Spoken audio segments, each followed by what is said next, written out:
দেখো ক্লাস 9-এর অঙ্ক বইয়ের আমরা এই 7-এর দাগের অঙ্কটা করব। রেহা নদীর আয়তাকার বাগানের দৈর্ঘ্য 14 মিটার এবং প্রস্থ 12 মিটার।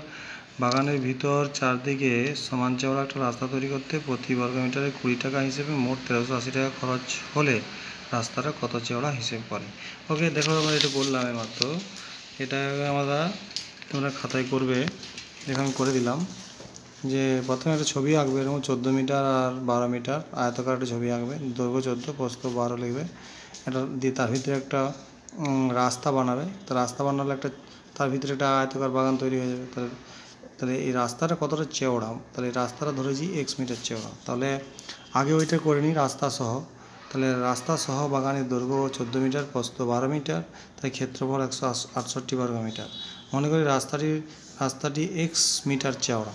তাহলে রাস্তা বাদে আয়তাকার বাগানের দৈর্ঘ্য হবে, যেহেতু দুদিকে রাস্তা হয়েছে তাহলে x করে দুদিকে বিয়োগ দিতে হবে।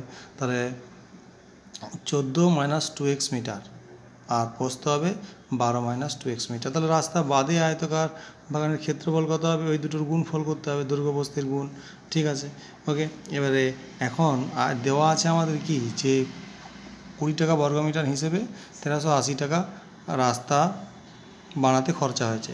তাহলে রাস্তাটার আমরা এখান থেকে ক্ষেত্রফল পেয়ে যাব। তাহলে এখন রাস্তার বাগান আয়তাকার বাগানের রাস্তার ক্ষেত্রফল কত, 69 বর্গ মিটার। এবার দেখো রাস্তা সহ বাগানের ক্ষেত্রফল আর রাস্তা বাদে বাগানের ক্ষেত্রফলের থেকে রাস্তা সহ থেকে রাস্তা বাদে বাগানের ক্ষেত্রফল বাদ দিলে আমরা রাস্তার ক্ষেত্রফল এটা পেয়ে গেছি। তাহলে সেটা আমরা লিখবো, এখানে করেছি দেখো,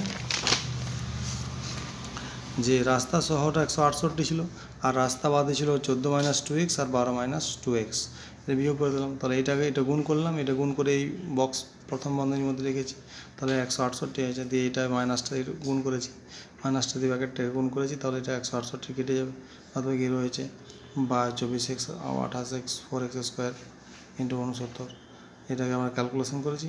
ক্যালকুলেশন করে আমাদের 168টা 168 কেটে গেছে। তারপর এটা মিডিল টার্ম করতে হবে, উৎপাদক বিশ্লেষণ করতে হবে।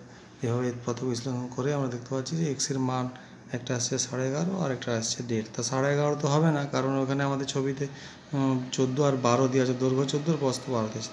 তাহলে এক্সের রাস্তা কোনোদিন 11.5 হবে না, তাই রাস্তাটা 1.5 মিটার চওড়া হবে। তবে এক্সের মান 1.5 মিটার বেরিয়েছে, তাহলে রাস্তাটি 1.5 মিটার চওড়া। এর তোমরা একটু ভালো করে খাতাতে করে নাও, ওকে।